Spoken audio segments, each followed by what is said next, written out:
समय कभी भी एक जैसा नहीं होता, उसका परिवर्तन सभी के जीवन में आता है। इसलिए ही हमें अपने व्यवहार को इस तरह से रखना चाहिए कि हमें कभी भी वक्त के आगे झुकना ना पड़े। ये कहानी भी उसी के बारे में है।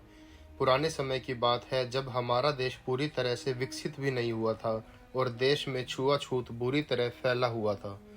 खुशबू नाम की एक बहुत ही खूबसूरत औरत थी। वह पेशे से एक हाई स्कूल की टीचर थी।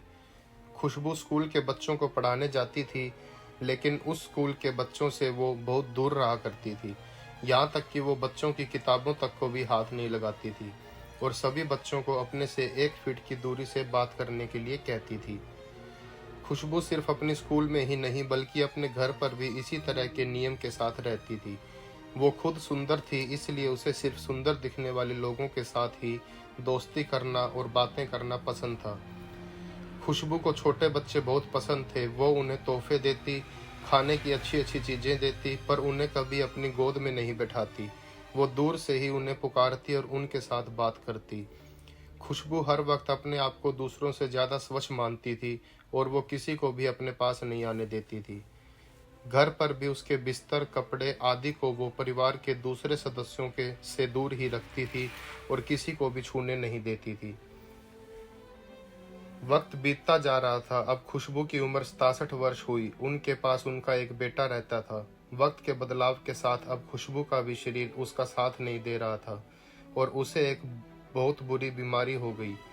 अब वो ना चल सकती थी और ना ही अपना काम खुद से कर पाती थी। अब किसी के सहारे के बिना एक करवट बदलना भी उसके लिए मुश्किल था। उसका बेटा उसकी पूरी तरह से सेवा करता था, फिर भी खुशबू कई बार कई घंटों गंदगी में पड़ी रहती थी। जिन नौकरों से खुशबू अपने आप को दूर रखती थी, आज वो उनके सहारे के बिना एक पल भी नहीं रह सकती थी। खुशबू दिल की बुरी नहीं थी, पर जीवन में जिन बातों को लेकर वह सबसे ज़्यादा चिढ़ती थी और अनजाने में ही सही पर दूसरों का दिल दुखाती थी, बुढ़ापे में उन्हें उन्हीं सब बातों का सामना करना पड़ा और वो मन ही मन अपने आप को कोसती थी। समय का परिवर्तन सभी के जीवन में आता है। हम आज जिस चीज़ से भागते हैं, उसी चीज़ का सामना हमें बाद में करना पड़ता है। इसलिए हमें अपने व्यवहार को इस तरह रखना चाहिए कि कभी भी वक्त के आगे हमें झुकना ना पड़े। हमारी शारीरिक सुंदरता कभी नहीं टिकती है, इसलिए हमें उस पर कभी भी अभिमान नहीं करना चाहिए और ना ही दूसरे लोगों को उसके रूप के लिए कोसना चाहिए।